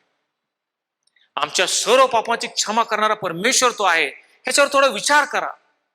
तो किती महान आहे, तो आमचा क्षमाशील प्रभू आहे. याच्यावर मनन करा. सेला. थांबा. असा आमचा प्रभू आहे. तो आमचा सहाय्यकर्ता आहे. दुसरा इतिहास याचा 16वा अध्याय आणि 9 वचन, परमेश्वराचे नेत्र अखिल पृथ्वीचं निरीक्षण करतात. जे त्याच्याशी सात्विकपणे वागतात त्यांना सहाय्य करण्यास तो आपलं सामर्थ्य प्रगट करतो. सेला. परमेश्वर स्वर्गातून सर्व पृथ्वीचं निरीक्षण करत आहे. त्याच्या 2 डोळ्याने संपूर्ण पृथ्वी तो पाहत आहे. काय पाहत आहे? कोण माझ्याशी सात्विकपणे वागतं. जे जे कोणी त्याच्याशी सात्विकपणे नीतिमानाने वागत असेल त्यांना सहाय्य करण्यास तो आपलं सामर्थ्य प्रकट करतो. ह्याच्यावर जरा विचार करा. असा आमचा परमेश्वर आहे. आणि म्हणून आज जे वचन आपण ऐकले ते लक्षात ठेवूयात.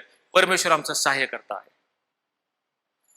दुसरं एक वचन, केवळ परमेश्वर आमचा सहाय्य करताय असं नाही, तर परमेश्वर आमचा संरक्षण करता देखील आहे. स्तोत्र संहिता 32 याचं 7वं वचन, तू माझे आश्रयस्थान आहेस, तू संकटापासून माझे रक्षण करशील, मुक्ततेच्या स्तोत्रांनी तू मला वेडीशील. सेला. सेला म्हणजे इथं स्तब्ध व्हायचं आणि विचार करायचा या स्तोत्रकर्त्यांनी काय लिहिलेलं आहे. अर्थ समजून हे वचन आम्ही वाचायचं. तू माझा आश्रयस्थान आहेस. प्रियानो, उन्हाळ्याच्या दिवसामध्ये भर दुपारी रखरखीत उन्हातून यावेळेस आम्ही चालत असतो. शरीर होरपळून निघालेलं आहे. अशा होरपळून निघालेल्या शरीराला त्यावेळेस एखादं आश्रयस्थान मिळतं. त्यावेळेस आमचा जीव किती सुखावतो, आम्हाला आनंद होतो. अशाच प्रकारे ह्या जीवनातून, अडीअडचणीतून, संकटातून जात असताना परमेश्वर आमचं आश्रयस्थान आहे. आम्हाला सुख देणारा आहे, आम्हाला शांती देणारा आहे. हे आम्ही समजून घेतलं पाहिजे, कारण तो आमचा आश्रयस्थान आहे. तो संकटांपासून तुमचं रक्षण करील असं स्तोत्र करता म्हणतो. जगव्यापी भयानक कोरोना महामारीने असंख्य लोक मृत्युमुखी पडलेले आहेत. आमच्या शेजारचे, आमच्या जवळपासचे मृत्यूच्या तोंडी पडलेले आहेत. त्याहीमध्ये परमेश्वराने तुमचं माझं संरक्षण केलेलं आहे. आपल्या धार्मिकतेच्या उजव्या हाताने त्याने आम्हाला सावरून धरलेलं आहे. सेला. स्तब्ध व्हा आणि मनन करा. परमेश्वर तुमचं संरक्षण करता आहे. तुम्हाला सांभाळणारा, तुमचं संरक्षण करणारा, त्याच्या दिव्य दूताने तुम्हाला संरक्षण देणारा असा आमचा परमेश्वर आहे, हे मी लक्षात ठेवलं पाहिजे. आणि म्हणून नेहमी ज्यावेळेस आम्ही स्तोत्र वाचतो, सेला, लक्षात ठेवा शब्द, विसावा घ्या, स्तब्ध व्हा, परमेश्वराचं मनन करा. स्तोत्र 91 आपल्या सर्वांना परिचित आहे. त्या ठिकाणी तो काय म्हणतो? स्तोत्रकर्ता म्हणतो, स्तोत्र 91 स्तोत्रकर्ता म्हणतो, जो परात्पराच्या गुप्त स्थळी वसतो तो सर्व समर्थाच्या सावलीत राहील.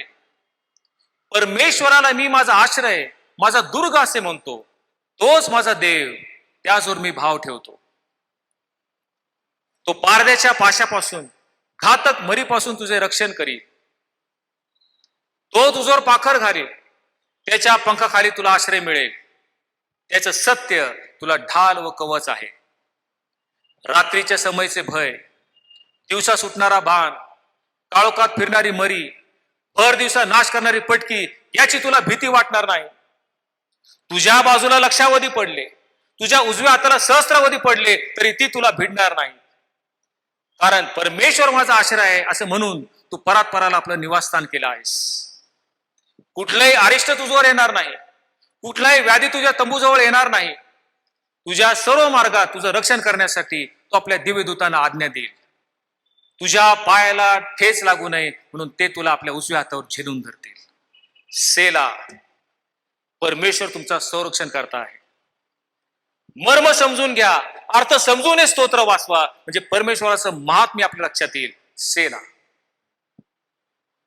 परमेश्वर आमचं संरक्षण करतो. योबाकडे पहा, स्वतः सैतान योबाला गव्हासारखं चाळावं म्हणून स्वर्गात पोहोचला. त्यावेळेस परमेश्वराने योबाकडे त्याचं लक्ष वेधलं. योबासारखा सात्विक, सरळ, देवाला भिवून वागणारा आणि पापापासून दूर राहणारा असं भूतलावर दुसरा कोणी नाही असं देवाने म्हटल्यावर सैतान त्याला काय म्हणतो? सैतान परमेश्वराला म्हणाला, योब काय तुझं भय उगाच बाळगतो?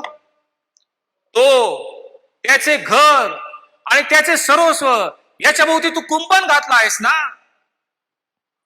स्वतः सैतानाला पूर्णपणे माहित आहे की परमेश्वराने योबाभोवती, त्याच्या कुटुंबाभोवती आणि त्याच्या सर्वस्वाभोवती कुंपण घातलेलं होतं.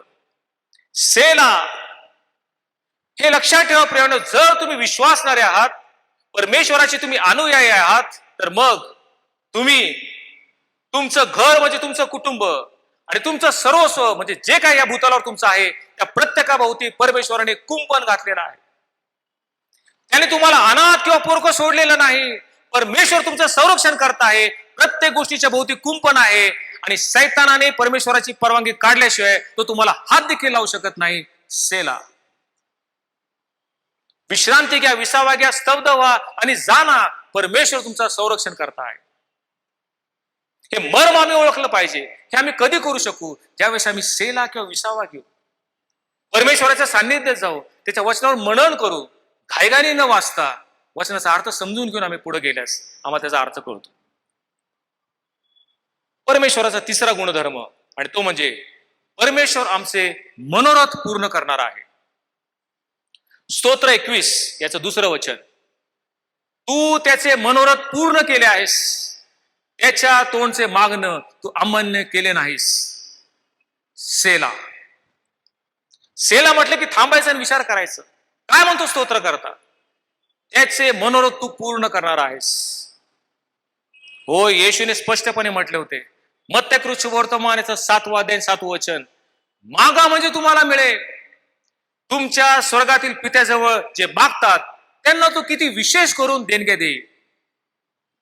प्रियानो, उत्तम आणि चांगल्या देणग्या परमेश्वराने स्वर्गात तुमच्या माझ्यासाठी तयार ठेवल्या आहेत. कुरिअरचं पॅकेज तयार करून ठेवलेलं आहे. प्रश्न आहे, आम्ही मागितलं तर ते आम्हाला मिळेल. जर तुम्ही त्याला मागितलंच नाही तर आम्हाला मिळणारच नाही. कारण येशूने म्हटलेलं आहे, आपल्या स्वर्गातील पित्याजवळ जे कोणी मागतील त्यांना विशेष करून तो चांगल्या देणग्या देणार की नाही. सेला, थांबाने विचार करा. आतापर्यंत अशा किती चांगल्या विशेष देणग्या परमेश्वराला तुम्हाला द्यायच्या होत्या, पण तुम्हाला मिळाल्या नाही, तुमच्यापर्यंत पोहोचल्या नाही, तर तुम्ही त्या मागितल्या नाही. सेला, विश्रांती घ्या, विसावा घ्या, परमेश्वराच्या सान्निध्यामध्ये तुम्ही जा. पुढे तो म्हणतो, आमच्या तोंडचे मागणं त्यांनी अमान्य केलं नाही. प्रियानो, काय खावे, काय प्यावे, काय पांघरावे याची काळजी करत बसू नका. या सर्वांची गरज तुम्हाला आहे हा तुमचा स्वर्गीय पिता जाणतो. प्रथम तुम्ही त्याचं राज्य आणि त्याची धार्मिकता ही मिळवण्याची खटपट करा, म्हणजे इतर सर्व गोष्टी तुम्हाला मिळतील. हे आश्वासन प्रभू येशू ख्रिस्त तुम्हाला मला देत आहेत. सेला. शेवटी परमेश्वराचा चौथा गुणधर्म, आणि तो म्हणजे आमचा परमेश्वर आम्हाला क्षमा करणारा किंवा क्षमाशील बाप आहे. स्तोत्र 32 याचं 5वं वचन, मी आपले पापे त्याच्याजवळ कबूल केली, मी आपली अनिती लपून ठेवली नाही, मी आपले अपराध परमेश्वराजवळ कबूल करेल असे मी म्हणालो, तेव्हा त्यांनी माझ्या पापदोषांची क्षमा केली. सेला. सेला. थांबाने विचार करा, ह्या वचनावर मनन करा. ज्या ज्या वेळेस आम्ही आमच्या पापांची कबुली केलेली आहे, ते सर्व पापांची क्षमा परमेश्वराने आम्हाला केलेली आहे, हे मी लक्षात ठेवलं पाहिजे. प्रियानो, ख्रिस्ती मंडळीमध्ये अनेक ख्रिस्ती विश्वासाने ज्यावेळेस मी बोलतो, गत आयुष्यातील भयंकर पाप त्यांनी केलेली असतात, परंतु क्षमा मागू नये त्याबद्दल अजूनही ते स्वतःला पापाबद्दल दोषी ठरवतात. जर तुम्ही गत आयुष्यात पाप केलेले आहेत, आचाराने, विचाराने, उच्चाराने वाईटातलं वाईट किंवा घाणेरड्यातलं घाणेरडं पाप केलं असेल, पण जर तुम्ही खरोखर पश्चाताप केला, त्या पापांची क्षमा मागितली आणि पुन्हा त्या मार्गाला तुम्ही गेला नाही, तर मग निश्चिंत राहा, कारण त्या सर्व पापांची क्षमा झालेली आहे हे समजून तुम्ही आपलं पुढचं आयुष्य चालू करा. गत आयुष्यातल्या पापाबद्दल स्वतःला दोषी समजू नका, त्याबद्दल स्वतः निराश होऊ नका, स्वतःला दोषी समजू नका, कारण त्या पापांची क्षमा झालेली आहे, ते पाप पुसून टाकलेले आहेत. आणि म्हणून खंबीरपणे पुढील आयुष्य जगण्यासाठी तुम्ही पुढे चाला. अनेक ख्रिस्ती विश्वासणारे गत आयुष्यातील पाप पुन्हा स्मरणात आणून त्याविषयी स्वतःला दोषी समजतात आणि निराश होतात. देवाचं वचन आम्हाला सांगतं, सेला. ज्या ज्या पापांची तुम्ही कबुली दिलेली आहे, त्या सर्व पापांची देवाने क्षमा केलेली आहे. यापुढे तुमच्याकडे ते पाप मोजणार नाही.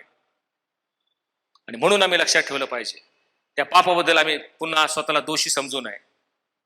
जे झालं गेले त्याची क्षमा मागितलेली आहे, क्षमा मिळाली, पुन्हा ते पाप परमेश्वर तुमच्याकडे मोजणार नाही. सेला.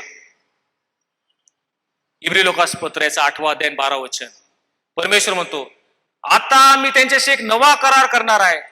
तो नवा करार हा, मी त्यांच्या अनितीच्या कृत्यांविषयी क्षमाशील होईल आणि त्यांचे अपराध मी यापुढे आठवणारच नाही, असा परमेश्वर म्हणतो.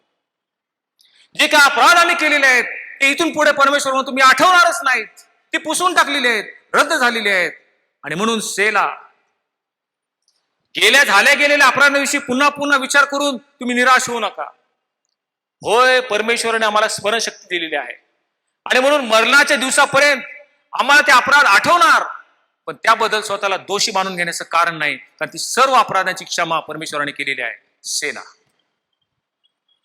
योहान त्याच्या पहिल्या पत्रामध्ये 1 अध्याय तो म्हणतो, येशू ख्रिस्ताचं रक्त आम्हाला आमच्या सर्व पापापासून शुद्ध करते. जर तुम्ही आपली पापे पदरी घेतली तर तो विश्वसनीय व न्यायी आहे, तो सर्व पापाची क्षमा करेल आणि तुम्हाला अनितीपासून शुद्ध करेल. हे देवाचं वचन, याच्यावर विश्वास ठेवा आणि सेला, विसावा पावा. परमेश्वराचे गुणधर्म आपण पाहिले, परंतु प्रियांनो, सेलामध्ये दुसरी गोष्ट आपण पाहतो, विसावा घ्यायचा, स्तब्ध व्हायचं आणि स्वतःकडे लक्ष द्यायचं. परमेश्वर आमच्या बाबतीत काय विचार करतो हे देखील मनन करणं सेलामध्ये आवश्यक आहे. त्यावेळेस तुम्ही सेला करणार आहात, स्तब्ध होणार, मनन करणार, त्यावेळेस परमेश्वराला तुमच्याबद्दल काय वाटतं, एक ख्रिस्ती अनुयायी म्हणून, एक विश्वासणारा म्हणून परमेश्वर तुमच्याकडून कोणती अपेक्षा करतो हे देखील शेवटी पाहण्याचा प्रयत्न करूयात. आपण नेहमीच परमेश्वराकडे प्रार्थना करतो, पण प्रार्थना ही नेहमी दुतर्फा असली पाहिजे. दुतर्फा बोलणं म्हणजे आम्ही परमेश्वराशी बोलतो, पण परमेश्वर देखील आमच्याशी बोलला पाहिजे, जे बहुतांश वेळा होत नाही. आणि याकडे मला तुमचं लक्ष वेधायचं आहे. अनेक वेळा ज्यावेळेस आम्ही प्रार्थना करतो, आमच्या स्वतःच्या मागण्या, आमच्या स्वतःच्या कल्पना या परमेश्वराकडे प्रगट करतो, पण परमेश्वर आमच्याशी काय बोलत आहे याकडे आम्ही कधीच लक्ष देत नाही. आणि त्यासाठी सेला घेणं आवश्यक आहे. हे सेला ज्यावेळेस आम्ही घेतो, स्तब्ध होतो, आमच्या व्यस्त जीवनातून आम्ही स्थिर होतो आणि मनन करतो, परमेश्वर तुमच्याशी काय बोलत आहे हे देखील लक्षात ठेवा, ह्याकडे लक्ष द्या. माझा समजा एक शाळेतला मित्र आहे, संतोष त्याचं नाव, आणि आम्ही वर्गमित्र होतो. ज्यावेळेस आमची शाळेतून बाहेर पडलो त्यानंतर कुठलाच आमचा संपर्क आला नाही. त्याला जवळजवळ 40 वर्ष होऊन गेले. आणि कल्पना करा की 40 वर्षानंतर हा जो माझा मित्र संतोष आहे याचा फोन नंबर मला मिळाला, आणि या 40 वर्षानंतर मी त्याला फोन करत आहे, आणि मी तो फोन कोणत्या प्रकारे करत आहे लक्षपूर्वक ऐका. मी त्या माझ्या मित्राला, की जो माझा वर्गमित्र होता, त्यानंतर आमची कधीच भेट झालेली नाही, त्याला मी फोन करतो आणि त्याला म्हणतो, मित्रा, 40 वर्षापूर्वी आपण वर्गमित्र होतो, तुला कदाचित आठवत असेल. आणि नंतर असं झालं की शाळा संपल्यानंतर मग मी 11वी सायन्सला प्रवेश घेतला, आणि सायन्स पासून नंतर मी MBBSचा कोर्स केला. MBBS झाल्यानंतर चाइल्ड स्पेशलिस्टचा एक कोर्स मी केला, आणि आता सध्या मी पेडियाट्रिशियन किंवा चाइल्ड स्पेशलिस्ट म्हणून काम पाहत आहे. माझी मिसेस ही इन्शुरन्समध्ये एक सिनियर मॅनेजर आहे. माझा मुलगा कम्प्युटर इंजिनियर आहे, आणि सध्या खूप चांगले मजेत दिवस चाललेले आहेत. चल मी आता फोन ठेवतो असं म्हणून मी जर फोन ठेवला तर कसं वाटतं? मी फक्त माझ्याकडूनच बोलत आहे, पण त्याची काय विचारपूस मी केलेली नाही, तो माझ्याशी काय बोललेला नाही, तर सर्व काय अर्धवट झालं असं आपल्याला वाटत नाही काय? आमची प्रार्थना नेहमी तशीच असते. नेहमी आम्ही परमेश्वराकडे आमच्या मागणा, आमच्या कल्पना एवढंच आम्ही त्याला सांगत असतो, पण परमेश्वर आमच्याशी काय बोलायचा प्रयत्न करत आहे हे आपण कधी विचार करतो का? पण आम्ही त्याला काय सांगणार आहे?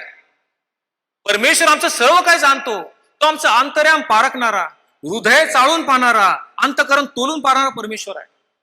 त्याला आम्ही आमचं काय सांगणार आहे? आमचे संकट, आमच्या अडीअडचणी, आमचं जीवन हे सर्व त्याला माहित आहे. स्तोत्रकर्ता 139 मध्ये तो काय म्हणतो? हे परमेश्वरा, तू मला पार केले आहेस, तू मला ओळखतोस. माझे बसणे व उठणे हे तू जाणतोस. तू दुरून माझे मनोगत समजतोस. माझे चालणे व माझे उठणे हे तू बारकाईने पाहतोस. माझ्या एकंदर वर्तन कर्माची माहिती तुला आहे. तुला ठाऊक नाही असा एकही शब्द माझ्या मुखातून निघत नाही. तू मागून पुढून मला वेढलेले आहेस. तू आपला हात माझ्यावर ठेवलेला आहेस. तूच माझा अंतराम घडवलंस. माझ्या आईच्या उदरी तूच माझी घडण केलीस. मी गर्भात पंडरूपाने असताना तुझ्या नेत्रांनी मला पाहिलं, आणि माझा एकही दिवस उगवण्यापूर्वी तुझ्या वहीत सर्व काही नमूद करून ठेवलं होतं. असा आमचा परमेश्वर आहे. माझा जन्म होण्यापूर्वी माझा मरण दिवस त्याला ठाऊक आहे. त्याला आपण काय सांगणार? मित्रांनो, ज्यावेळेस तुम्ही सेला घेता, विश्रांती घेता, विसावा घेता, स्तब्ध होता, त्यावेळेस परमेश्वर तुमच्याशी काय बोलतो याकडे अधिक लक्ष द्या. शमूएला सारखी प्रार्थना करा, बोल परमेश्वरा, मी तुझा दास ऐकत आहे. असं आम्ही कधी करतो का? असा सेला आम्ही असं कधी पाळलेला आहे का? पुढच्या वेळेस जर तुम्ही सेला केला तर परमेश्वर तुमच्याकडून कोणती अपेक्षा करतो लक्षपूर्वक आहे का? सर्वप्रथम परमेश्वराला आमच्याकडून कोणती अपेक्षा आहे? आम्ही पवित्र असावं, ही परमेश्वराला आमच्याकडून अपेक्षा आहे. स्तोत्र 4 आणि याचं 4थं वचन, त्यामध्ये असं म्हटलेलं आहे, भीतीने थरथर कापा परंतु पाप करू नका. तुझ्या पलंगावर तू पडलेला असताना हृदयाने चिंतन कर आणि शांत रहा. सेला. ह्या वचनावर विचार करा. भीतीने थरथर कापा परंतु पाप करू नका. इथून पुढे ज्या ज्या वेळेस आचाराने, विचाराने, उच्चाराने तुम्ही पाप करू पाहतात, पाप करण्यापूर्वी भीतीने थरथर कापा, कारण ते भयंकर आहे.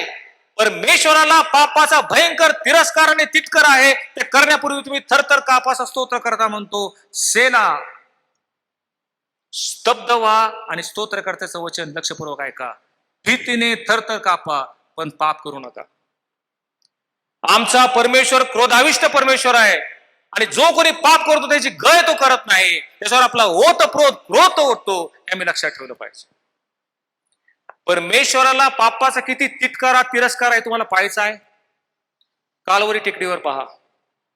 त्याचा एकुलता एक परमप्रिय पुत्र येशू ख्रिस्त निष्पाप निष्कलंक जीवन जगला, पण ज्या वेळेस जगाच्या पापाचं ओझं त्या वधस्तंभावर लादलं, त्यावेळेस परमेश्वर त्याच्या बापाने आपला पूर्ण क्रोध आणि संताप त्याच्यावर ओतला, की त्याने पुत्राचा त्याग केला.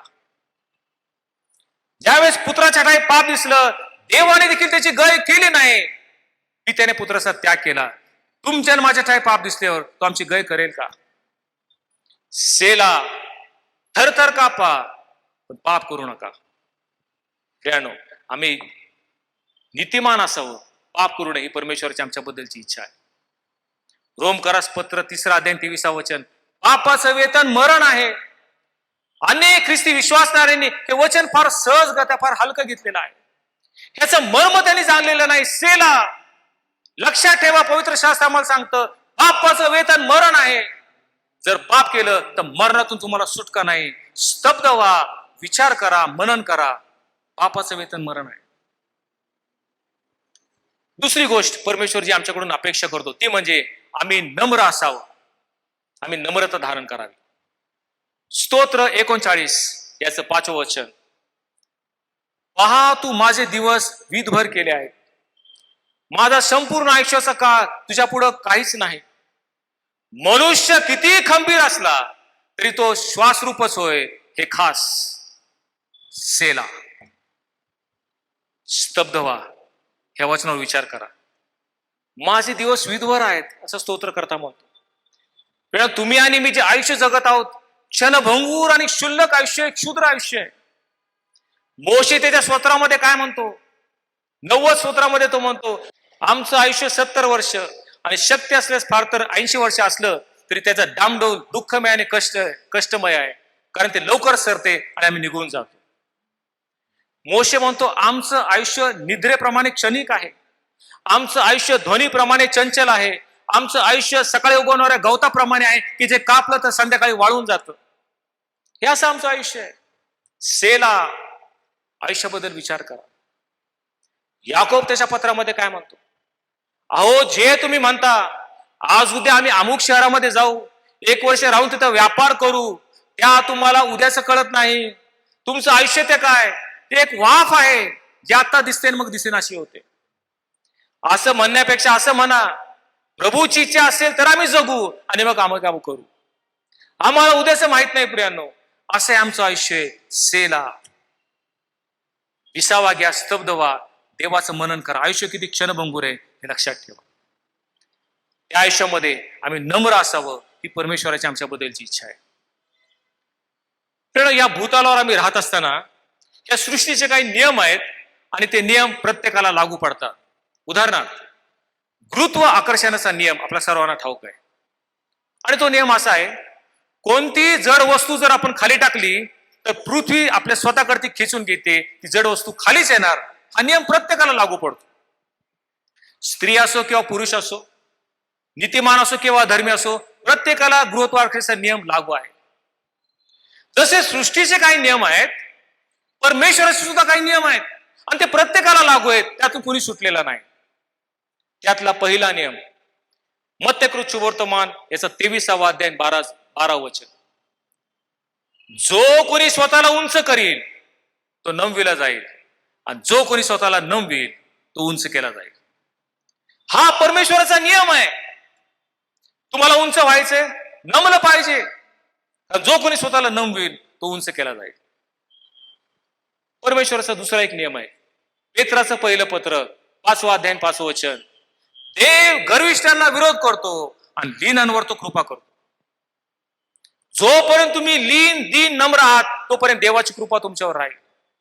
जर तुमच्यामध्ये गर्व आला देव स्वतः तुम्हाला विरोध करेल. हा देवाचा नियम कुणालाही बदललेला नाही.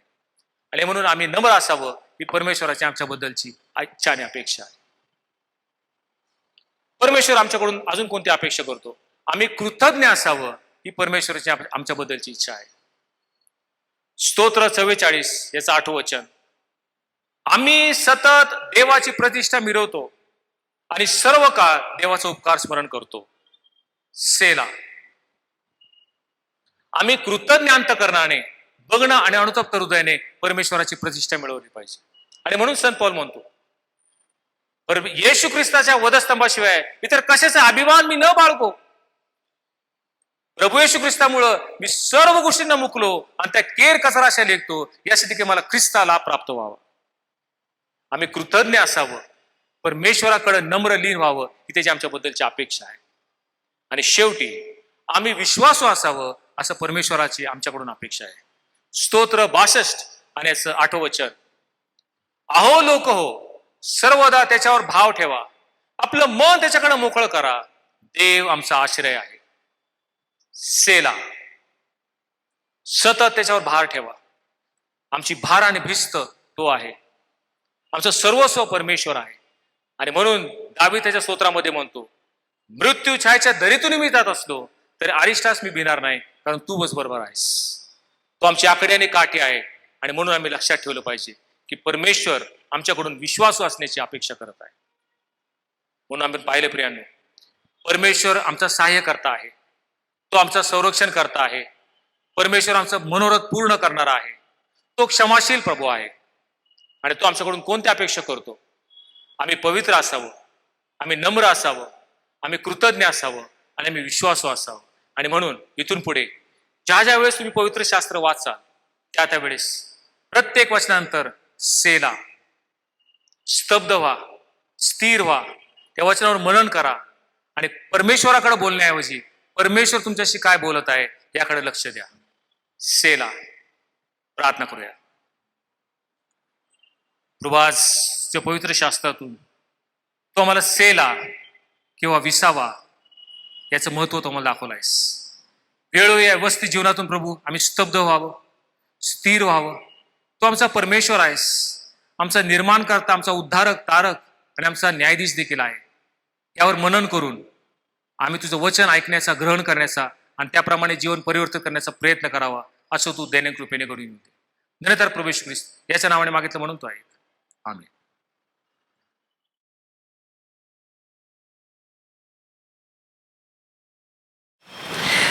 यावेळेस परमेश्वराच्या गौरवासाठी आपण एक गीत गाणार आहोत. गीत संग्रहातून गीत क्रमांक 232, विमल आत्मा ओती देवा. विमल आत्मा ओती देवा, ख्रिस्ता करिता. विमल आत्मा ओती देवा, ख्रिस्ता करिता. अग्निमूल्य रसनासरी आता नये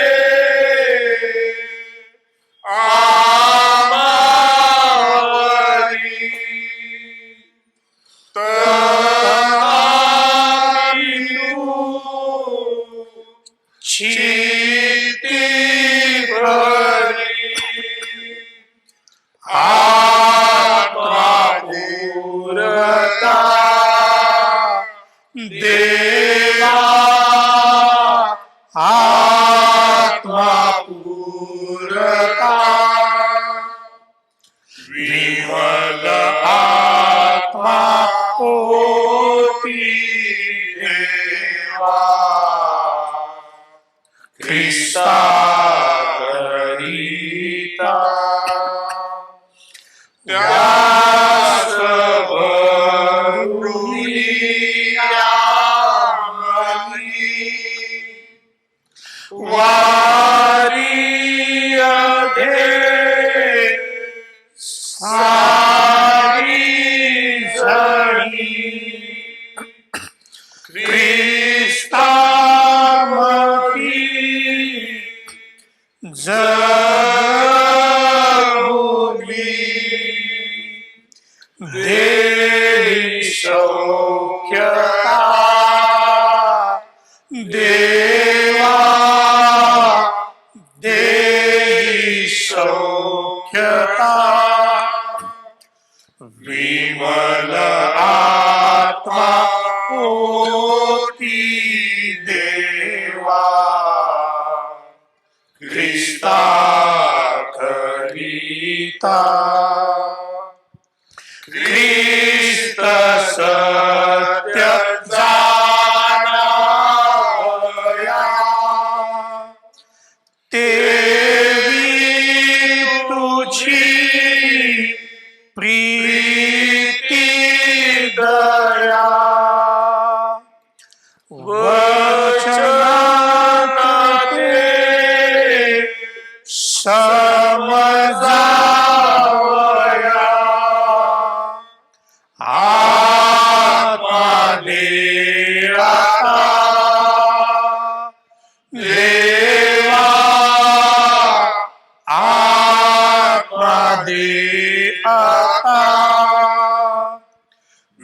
विमल आत्मा ओती देवा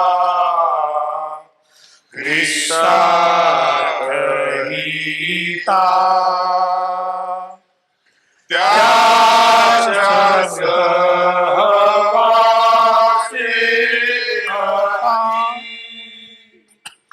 आशा करी मनाप्रती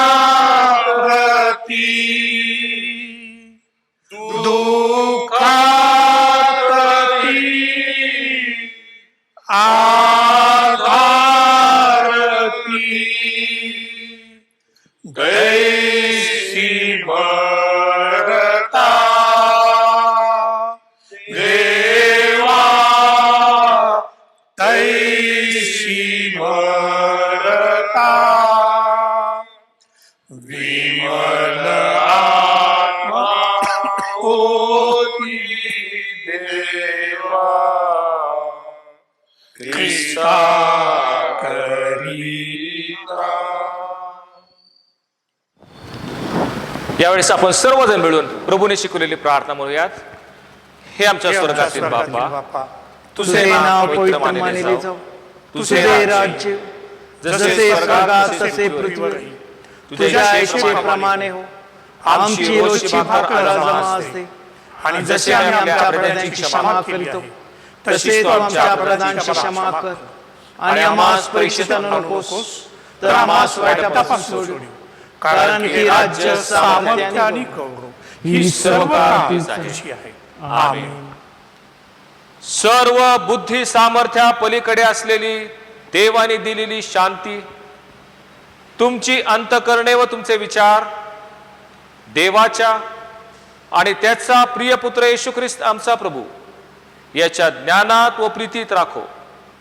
आणि सर्व समर्थ देव जो पिता, देव जो पुत्र आणि देव जो पवित्र आत्मा या त्रैक देवाचा आशीर्वाद तुम्हावर आता आणि इथून पुढे सदा सर्व काळ असो. आमेन. आमेन.